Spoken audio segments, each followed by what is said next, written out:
My dad gave my stepbrother credit for my business idea at every family dinner. He had no idea I was already 3 steps ahead. I spent 2 years developing a subscription service for sustainable home cleaning products while working nights at a fulfillment center to pay my bills. My dad knew about it because I'd stupidly shared my excitement with him, showing him the business plan, the product samples, the website mock-ups I'd designed myself. He'd nod along, say it was interesting, then change the subject to talk about my stepbrother Wade, who'd just started his 3rd year of business school. My dad married Wade's mom when I was 15 and Wade was 17, and from day one it was clear who the golden child was. Wade was going to business school. I was wasting time with art before switching to marketing. Wade was building connections. I was playing around with ideas. Wade was the future CEO. I was the creative type who'd probably work for someone like Wade someday. My dad literally said that at my college graduation. When my subscription box service started getting traction, 50 subscribers in the first month, then 200, then 500, I made the mistake of mentioning it at Sunday dinner. My dad lit up and started telling everyone how Wade had come up with this brilliant idea for eco-friendly products and was teaching me about entrepreneurship. Wade just sat there smiling, nodding along, adding details about market analysis he'd supposedly done. I corrected them immediately, said it was my idea, my company, my work. My dad laughed and said I was being sensitive, that Wade had obviously inspired me with all his business knowledge and deserved some credit. Wade said he was just happy to help family succeed. My stepmom added that it was nice Wade was mentoring me. The next family dinner, my dad introduced my business to his brother as Wade's project that I was helping with. When I showed him my incorporation papers with my name on them, he said paperwork didn't mean anything. Ideas were what mattered, and Wade had been talking about sustainable business models for years.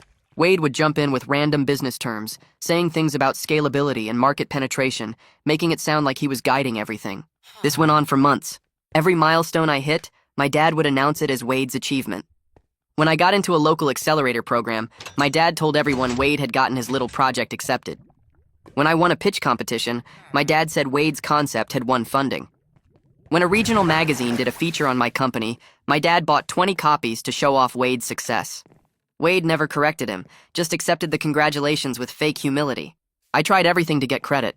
I brought contracts with my signature, photos of me at vendor meetings, and testimonials from customers thanking me personally. My dad would say I was the face of the operation, but everyone knew Wade was the brains. He'd actually tell people I was like the spokesperson, while Wade did the real work behind the scenes. Even when Wade wasn't there, my dad would say Wade was too busy with important business stuff to come to family dinners. The breaking point came when I got an opportunity to pitch to major investors.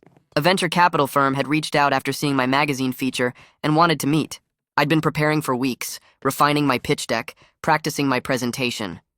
I made the mistake of mentioning it at dinner because I was excited.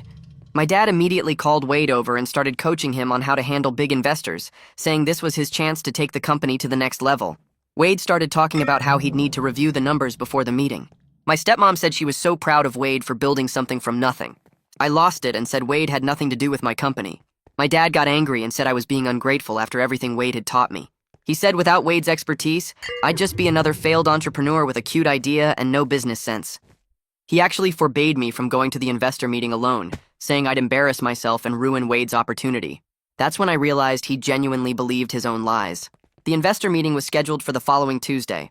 I didn't tell anyone else about it. But when I walked into the conference room, Wade was already there with my dad. They'd called the investors, claiming to be the business partners I'd mentioned. Wade was in a suit, holding my pitch deck, my samples spread out on the table. My dad introduced Wade as the founder and me as the operations assistant. The lead investor, Mrs. Karen, looked confused and asked for clarification on roles. Wade launched into my pitch, literally reading from my slides. But when Mrs. Karen asked specific questions about supplier relationships, manufacturing costs, and customer acquisition strategy, Wade had no answers. He started making up numbers that didn't match the pitch deck. My dad tried to jump in, saying Wade was being modest about the details. Mrs. Karen stopped him and asked me directly about the discrepancy. I explained every number, every supplier relationship, every strategic decision. I pulled out my phone and showed her emails with vendors going back 2 years, all from my email address. Mrs. Karen stopped Wade mid-sentence and turned to me directly. Her tone made it clear she knew something was wrong here. She asked me to explain the supplier relationships I'd mentioned. I pulled out my phone and started scrolling through my email. 2 years of threads with manufacturers appeared on the screen. Every single one came from my personal business account with my name on them. Wade went pale. He tried to interrupt, but Lucas Sanderson cut him off and asked who actually incorporated the business. I handed Mrs. Karen my incorporation documents with my signature as sole founder. The filing date showed 18 months ago, when Wade was still taking introductory business classes. My dad started to speak, but Glenn Sanderson, the senior partner, raised his hand and said they needed clarity before proceeding. Wade's whole body language shifted from confident to defensive as the investor's expressions turned from confused to skeptical. Mrs. Karen asked Wade point blank what his actual role in the company was. He stumbled through an answer about being an advisor and mentor. I interrupted and said he had zero role. He'd never attended a vendor meeting. He'd never packed a single subscription box. He didn't even know the company existed until I mentioned it at family dinner 6 months ago. My dad's face went red, and he insisted Wade helped with the business strategy, but Mrs. Karen was already closing her folder. The meeting ended abruptly with Mrs. Karen saying she'd contact me directly to reschedule without additional parties present. Wade and my dad followed me to the parking garage. My dad yelled about how I humiliated Wade and embarrassed the family in front of serious investors. I told him the only person who should be embarrassed was him for lying to investors and trying to steal credit for 2 years of my work. I got in my car and drove away while he was still shouting. Mrs. Karen called me the next morning and apologized for yesterday's confusion. She said she wanted to move forward with the investment discussion with just me. She scheduled a new meeting for the following week. She mentioned that my ability to provide detailed answers about every aspect of the business made it clear who actually built it. I felt vindicated professionally but emotionally drained from the family blow-up. I ignored 3 calls from my dad and 2 texts from my stepmom. My college friend Riker called after seeing my dad's angry Facebook post about ungrateful children who turn on family. I told him the whole story. He immediately offered to write a statement about watching me develop the business idea during our senior year, long before Wade even knew about it. His support reminded me that I had people who actually witnessed my work and believed in me, unlike my own father. 3 days later, Wade showed up at my workspace with a prepared speech about how we should present ourselves as co-founders to future investors because it looks better to have a team. I pulled out my phone and started recording the conversation. I told him he had zero claim to my company. If he continued lying about his involvement, I'd pursue legal action for fraud. He got angry and said I was destroying our family over ego. I told him he destroyed our relationship the first time he accepted credit for my work and walked away. My stepmom called and begged me to apologize to Wade and my dad. She said I was tearing the family apart over a misunderstanding about who contributed what. I asked her to explain what Wade specifically contributed. She couldn't name a single concrete thing beyond vague claims about inspiration and guidance. When I pointed out that accepting credit for someone else's work isn't inspiration, she said I was being technical and difficult. She hung up when I wouldn't agree to smooth things over. The rescheduled investor meeting went perfectly because I could finally present my actual work without interference. Mrs. Karen and her team asked detailed questions about scaling operations, customer retention strategies, and manufacturing partnerships. I answered everything confidently because I built these systems myself. They offered preliminary terms for a $200,000 investment in exchange for 15% equity. I asked for the weekend to review with my accountant before responding. My uncle, my dad's brother, called me confused. My dad told him I stole Wade's business idea and cut him out after he did all the groundwork. I sent him the incorporation documents, the magazine article with my photo and quotes and screenshots of my vendor emails dating back 2 years. He was quiet for a long time. He said he always thought my dad's stories about Wade sounded too good to be true. He was sorry he didn't question it sooner. I checked my phone 3 days later and saw a text from someone I hadn't heard from in months, a guy named Derek who'd been in Wade's business school cohort. He sent screenshots without much explanation, just wrote that he thought I should know what Wade was saying. The images loaded slowly on my screen. Wade's LinkedIn profile filled my phone display with his smiling headshot at the top, and below it a work history section that made my stomach turn. Co-founder and chief strategy officer at my company name, with dates going back 18 months and a bullet point list of responsibilities he'd never touched. Developed sustainable product line strategy and secured initial funding. Built supplier relationships and managed vendor negotiations. Led investor presentations and closed Series A funding round. Every single item described work I'd done alone while he was taking exams and going to fraternity parties. Derek's next message said Wade had been talking about the company in their entrepreneurship seminar, presenting case studies about scaling a subscription business and discussing growth metrics like he had access to my actual data. I took screenshots of everything and sent them to my accountant with a message asking if her lawyer could draft a cease and desist letter. She called me back within an hour and said this was clear misrepresentation and possibly fraud if Wade was using these false credentials for job applications or networking. The letter went out the next morning via email and certified mail, demanding Wade remove all false claims about my company from LinkedIn and any other platforms within 48 hours and cease all verbal misrepresentations immediately. Wade's LinkedIn profile went blank by that evening, all mention of my company scrubbed from his work history. My phone rang at 9 p.m. with my dad's number on the screen. I almost didn't answer, but something made me pick up. He started yelling before I could say hello, his voice so loud I had to hold the phone away from my ear. He said I was trying to destroy Wade's future over petty jealousy, that I'd always resented Wade's education and opportunities, that sending legal threats to family was a new low even for me. I waited until he stopped to take a breath, and then I told him Wade never had legitimate career prospects built on my work, that if he wanted to succeed, he should create something himself, instead of lying about creating mine. My dad's voice got colder, and he said I'd always been resentful of Wade's advantages, that I was using this business to finally tear him down after years of feeling inferior. I asked him what advantages Wade had beyond a father who actually believed in him. And my dad went silent for a few seconds before saying I wasn't welcome at family dinners anymore until I was ready to apologize to Wade for embarrassing him and damaging his professional reputation. I said I wouldn't apologize for protecting my own work, and he hung up without saying goodbye. Mrs. Karen's investment closed the following Tuesday after my accountant reviewed the terms and confirmed everything was standard. The wire transfer hit my business account Wednesday morning, and I stared at the number on my phone screen for a solid minute, just processing that this was real money I could actually use to grow the company. I drove to the fulfillment center that night and gave my 2 weeks' notice to my supervisor, a woman who'd watched me work the night shift for 2 years while building something on the side. She congratulated me and said she always knew I'd make something happen.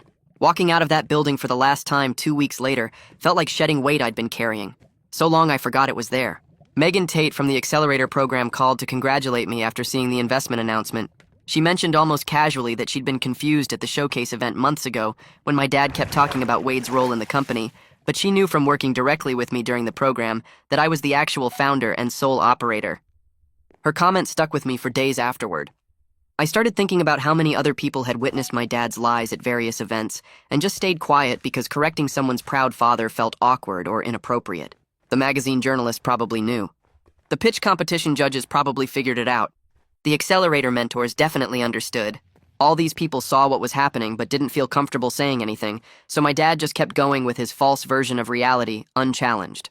Taylor Richardson's email came in on a Thursday afternoon with a subject line that said potential follow-up story.